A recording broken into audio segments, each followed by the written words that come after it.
Hi, I'm Amy from Primal Influence and welcome to another episode of Primal TV. This series is going to be all about transitioning your kitchen over to a healthier version of what it already is to suit you and your family, your goals, your budget and your tastes. So first up, this episode is going to be all about the pantry. So I've got here a variety of my pantry staples that I always have in the pantry to go to make my meals a bit nicer, add more flavour, add more nutrition, and for ease of cooking in the kitchen. So let's get started. I'll go through some of the items that I have and maybe what they replace typically, what they're used for, how I use them, and any other suggestions that I can think of. So I guess one of the first pantry items we try to change when we're going a bit healthier are the baking items like flours. You know, going from typical wheat flours, self-raising and plain, over to something a bit healthier. For me, I always have green banana flour, which some of you might not have heard of before. It's a really new product on the market. It's a resistant starch. It's got lots of nutritional benefits to the body and it's really easy to cook with. So I always have that in the pantry. I use it to bake with, I use it to coat meats. I do a lot of different things with the green banana flour, so that's always there. Very common in a paleo pantry is coconut flour. I always have this. This complements some of my banana flour recipes and sometimes I use it by itself for biscuits, breads, cakes, coating meats and things. It's very versatile. It's very distinctly coconut flavour and very absorbent of liquid, so it's not as easy to replace typical flours with this, but there are certainly ways you can do that, so that's what I always have. On to the fats. I have a few fats in my kitchen. I like a bit of variety with my cooking oils. I always have some organic olive oil handy.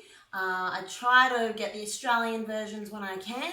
Sometimes I can't, so I get Spanish. This is really affordable from all the supermarkets.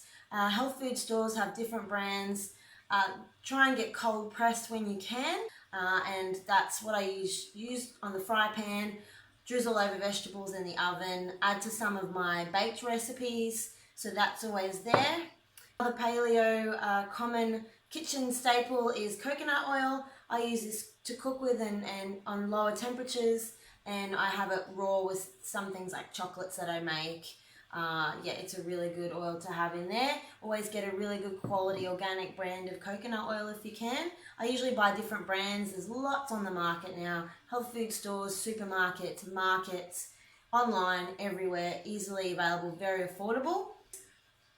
Ghee. I love cooking with ghee because I don't consume dairy. So some people might still be wanting to use good quality butter if they can tolerate dairy. I don't very well, so I either make ghee out of butter that I buy, which is a little bit time consuming, or I find an affordable ready-made version, and this one I actually get from a Nepali and Indian store really affordably, but you can buy ghee at a lot of those Asian stores, the grocery stores. Not so much in the supermarkets, maybe a couple of options in the supermarkets. Health food stores would have it. And this can stay out of the fridge just like with all the other pure fats. Adds richness to my foods. When I add it to meals, you can really taste the savoury richness. It's different than olive oil, which is quite savoury. Definitely different than coconut oil. It's a really healthy fat, lots of nutritional benefits to this, and has a good smoke point. So it's good to fry with as well. So I love using ghee. And they're my fats that I have. Every day I have a black coffee, so I buy organic ground coffee that I put in my percolator, and that actually stays in the pantry, not in the fridge. It's a misconception that it should stay in the fridge, so I just pop it in a container. It doesn't get hot or anything, so plastic's fine. We could use a jar, and then that stays sealed in my pantry all the time. So switching to organic when you're using coffee is a good idea because coffee and cocoa, which I'll go on to soon, are grown conventionally with a lot of chemicals. So if you're trying to be a bit healthier, the chemical factor could come into play for you. And organic tastes better. It always tastes better. More flavour in organic products. So not much more expense, but better for your health in the long run. So maybe less expense later on down the track. It kind of balances out. Teas, I have a lot of teas in my pantry. I go for organic again, always organic for tea and coffee. I have loose leaf black organic tea. I have a huge variety of herbal teas from different companies. I like Planet Organic. They've got some really tasty tea options. And again, organic because of the chemicals used in growing teas and herbs. It's best to try and avoid those if you can. And these are available everywhere now. Organic coffee and tea are in the supermarkets. They're at markets. They're at the health food stores. They're everywhere. They're a little bit more in cost, but to me that balances out in the end. So I have lots and lots of those. If I grabbed all my teas, it would fill up this whole bench. So just grabbed a couple to show you. Also with the baking, but then just as a general ingredient, I always have desiccated coconut in the pantry. I buy it in bulk. I always buy organic because without ensuring that it's organic, you're most likely going to have chemicals on the coconut to preserve it. So you're getting poor quality coconut with chemicals added on. That's not really going to help your health. So organic is best, and it's everywhere. It's always the health food stores. Fill up just enough to take home to fill up your jar, and then you've got it there for cooking. I use it for a lot of different things. It's very versatile, so there's always that in my pantry. Cocoa, as I mentioned before, I love having organic cocoa powder from Organic Times. It's my favorite. I've never tried a nicer cocoa. Why not cacao, I hear you saying? Well, I usually cook with it, so there's no point in spending money on raw cacao when I'm going to cook with it mostly anyway and ruin a lot of those nutrients. So I buy the cocoa, which has already been heated. It tastes richer, it tastes like chocolate, there's no bitterness. It's super versatile, it's delicious. If you can get your hands on some good quality organic cocoa, if you're going to cook with it, if you're making hot chocolates and panna cottas and all sorts of different delicious chocolate dishes, Organic Times, you must try them if you can find them. You can get them online, and some health food stores sell Organic Times as well. So that is 100% staple in my kitchen. I have a variety of gelatins. This is the cooking one. This one dissolves in hot water and becomes jelly.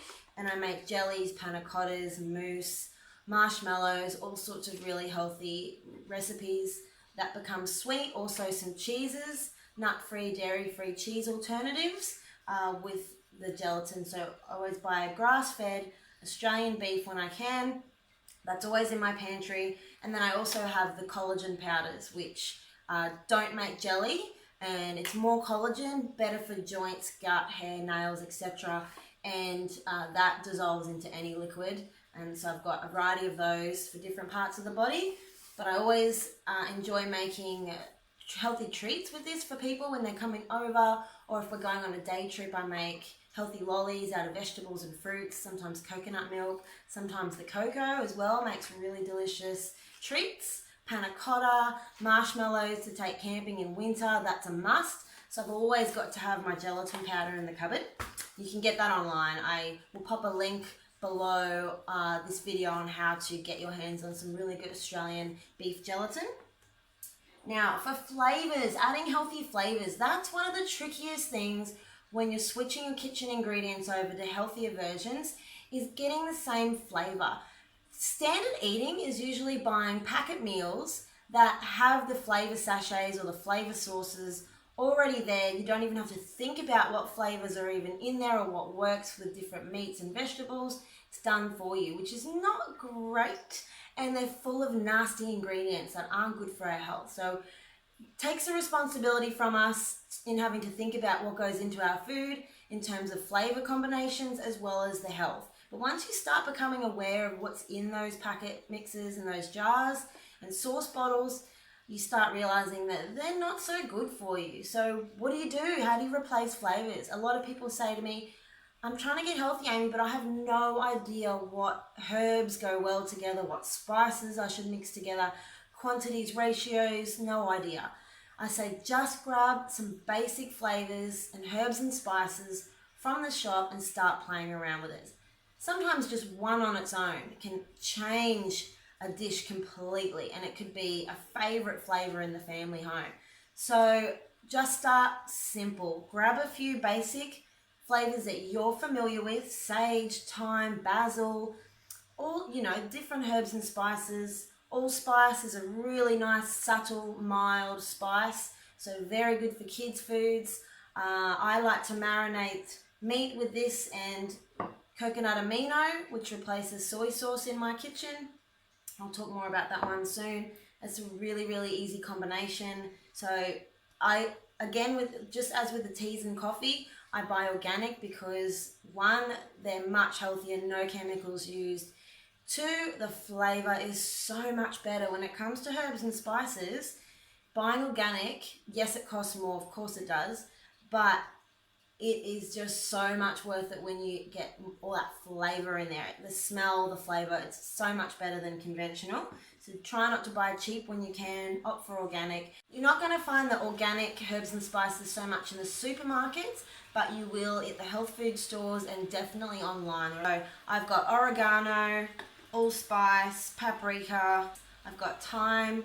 If you can grow your own herbs, great, you can use those fresh or dry them out. If not, buy some. I've also got cumin. Now sometimes at the health food stores and the markets you can buy in bulk, just like with the desiccated coconut and some of the flowers. You can buy as much as you need or can afford that week, and I like to do that with some of them when I can. So cumin is another really mild spice to have on hand that the kids might like without it being too, it's not hot, there's no spice to it, it's just a really flavorful, rich, delicious spice to use in cooking. That I love to pair with coriander. Now this was just an experiment one night. I put coriander and cumin together, a little bit of both, I don't really measure. Just once you start playing around with the flavors, you'll get to know how much to use of each, just based on your taste buds. And those two together in meat patties, minced patties, is beautiful. Sprinkled on roast pumpkin and carrot, and then eaten as is or blended up into a mash is just delicious. Those flavors go so well together. So I buy those in bulk, label my jars to recycle them so I know what they are in the cupboard, and that's really an affordable way of doing it. Now if you do want to be a little bit lazier with your spices and your herb mixes, your flavors for your foods, you can now buy healthy pre-mixed flavors. So Mingle is one brand that does this. There is nothing in here but flavor. So no thickeners, no preservatives, no sugars, no oils, just pure herbs and spices. And they've done all the thinking for you. So they've made flavor combinations that suit different meals and different occasions. I have here Sammy All Purpose. So it's a mild spice, great to rub on meats, sprinkle on your roast veggies or salad. Very, very versatile. Add it to a dressing, keep it in the fridge. That's great for people who don't have time to think about experimenting, just want some quick, easy options that will add flavor and nutrition to their meal. So look out for those at health food stores, not the supermarkets yet, and online, of course. So yeah, there's a few of those available now. As I mentioned before, coconut amino. This replaces soy sauce. I first went to tamari as my soy swap, which is still made from soy, but it's traditionally fermented. So it's a healthier soy, but it still will have, over time, the negative effects on the thyroid and the body. So not as bad as regular cheap $2 for 2 litres soy sauce, but I still wanted to avoid the soy if I could. And a couple of years ago, coconut amino hit the market and hit the ground running. It became really popular. It was really expensive at the time. So it was something I only used occasionally. Now it's a bit cheaper because there are other brands making it and supplying it. So I always get Nui Life. It's a really good brand of coconut amino. They've got plain, so no chili, no garlic if you can't do nightshades. And they've got flavors. They've got flavored sauces, barbecue, sweet chili, all kinds of flavors that are just based on coconut. It's how they cook the coconut down or cook the coconut sugars down. So it's very interesting, very nutritious, not quite the exact same flavor as soy sauce, but once you're starting to go healthier and your palate changes, that's not a big deal. This will be flavorful. It's just taking that time to transition your taste buds and get your head around the fact that it's a healthier option, so that's going to be better for you long term. So that's everywhere now, except for the supermarkets. They'll catch on eventually, but online, health food stores, it's pretty affordable now, and you don't need a lot of it at a time. And as I said, that and allspice. are a brilliant combination to marinate beef. Beautiful. Now, a staple everyone has in their kitchen is salt. Probably the first healthy food I switched over to in the beginning was Himalayan salt. So there's lots of other varieties now, such as Australian pink salts. You can buy sea salts, all different kinds of mineral salts. But the point is, you're swapping typical white table salt to something full of minerals in its more natural state. And then you're adding flavor and nutrients to your meals instead of adding something quite harmful like table salt. So check your health food stores, supermarkets, market stalls. These healthier versions are everywhere now. I really like Salty. It's a Sunshine Coast brand company. They do peppers, they do smoked salts, they do a variety. Really good for you. So I've always got that. And you can buy it in bulk. So you can go to the health food store and buy the granules, the chunks, the bigger chunks, all different textures of salt, and buy what you need. I could refill this afterwards, so that's really handy. Back onto the baking topic. Well, not everyone realizes that their rising ingredients can be harmful. Everyone's got bicarb in the cupboard, but are you aware that it might have aluminium in it, which is what we're all trying to avoid on our deodorants these days because of what it can do to us? It's often in bicarb soda and some of our baking binders and rising agents. So my suggestion is to go to the health food store, look at the packets, look for those that say aluminium free and get that one. Or the health food stores with the bulk bins, if it doesn't say it on the label, ask the staff members, is this aluminium free?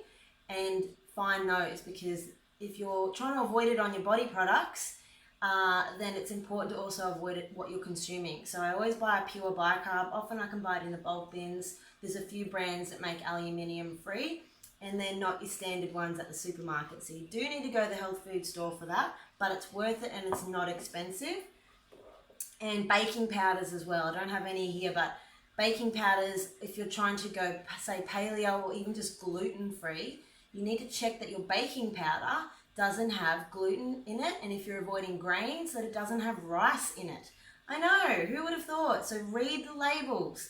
If you aren't sure, just because it's in a health food store or the health food section of a shopping center doesn't mean it's what you're looking for, exactly what you're after. Read the labels, ask staff members, do some research, take responsibility for what you bring home, put in your pantry, and then ultimately put into your body. That's probably the underlying message here, is be a bit more aware, a bit more conscious, and understand what you're cooking with and what you're using for your health. So that's my pantry. They're my base staple items. I have other things in there, but you don't need to go worry about any of that right now. Just start swapping over the basic items.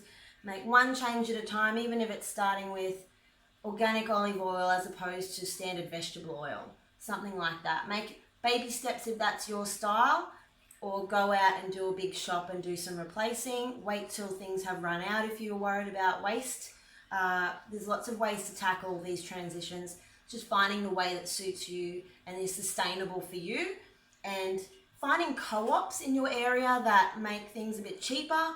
That could be a really good option for you to get your hands on these foods that are maybe more expensive in the shop. Buying in from a co-op might be more affordable for you. Buying online in bulk might also be another way for you to go. There's different ways of tackling how to swap over to healthier ingredients. So that's the pantry. Next episode, we'll tackle the fridge. We'll also talk about utensils, appliances, things that I have in the kitchen that make cooking a bit easier and a bit tastier and a bit healthier. So hope you've enjoyed this episode. If you have any questions, let me know, and good luck transitioning your kitchen.